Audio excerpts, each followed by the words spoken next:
This is how I make my ACEOs. These guys. Here are the materials I use. Let's get started. I usually go for a thicker card. The one I'm using today is it's card, but it's like hammered. It's like textured card, but it's quite thick. And it works pretty well with the acrylic markers that I'm going to be using. You can either measure the measurements that I have forgotten, but I'll put them up here, or you get a previously done card, which I'm going to be using, and use that as a template to trace around and fill up your sheet with little rectangles. You can either draw on them or you can cut them out.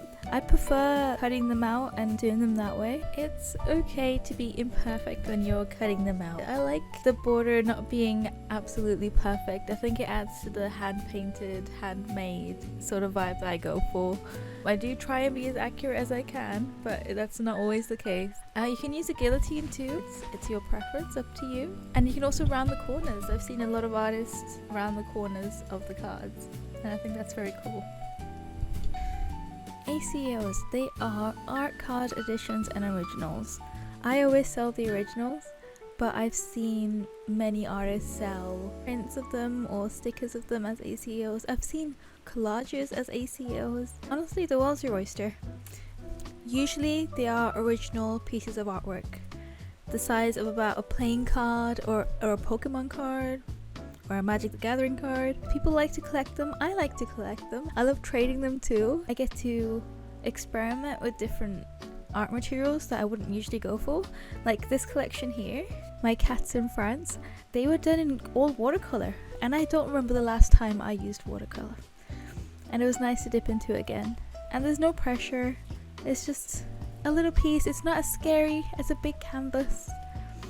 It's a little rectangle that you can fill in with everything you love, anything you like. And I love that. It's great. I love the freedom. They're also made in collections. Like you can make a collection of 3, 6, 12 if you wanted. Yeah, people generally like getting cards that are within some kind of collection. I want the theme to be geese. I like drawing geese. They're cute, they're fun, they're silly. When I started doing the sketches, I realized not only do I want the theme to be geese, I want it to be magical geese. So there's going to be a wizard geese, there's going to be a royal geese, and there will be a peasant geese with some magical bread. I love geese. I love magic. Let's make it a magical collection. I have the ARRTX markers and I have the ENMY markers, and that's what I'm using in this video. For me, they're a little pricey. They work just the same as most of the others. I can see the slight difference in opacity. They work the same. I don't think you need to go out and buy expensive art supplies, is what I'm trying to say here. I would not spend too long on each card. I usually go for quite a low cost. I try and spend about 15 minutes on each. Sometimes I get locked in and I spend half an hour, but there's lots of different places that artists like to put up their cards. I go for eBay. I think it has the largest demographic of artists and collectors, so it's a good place to start.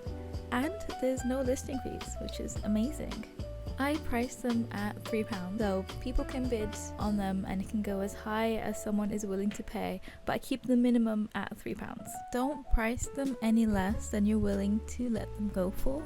I try and make about 4 to 5 a week around work and around life. So that's that. Thank you so much for watching. Hope you enjoyed this little video on how I make my ACEOs, my art cards. I see you again soon.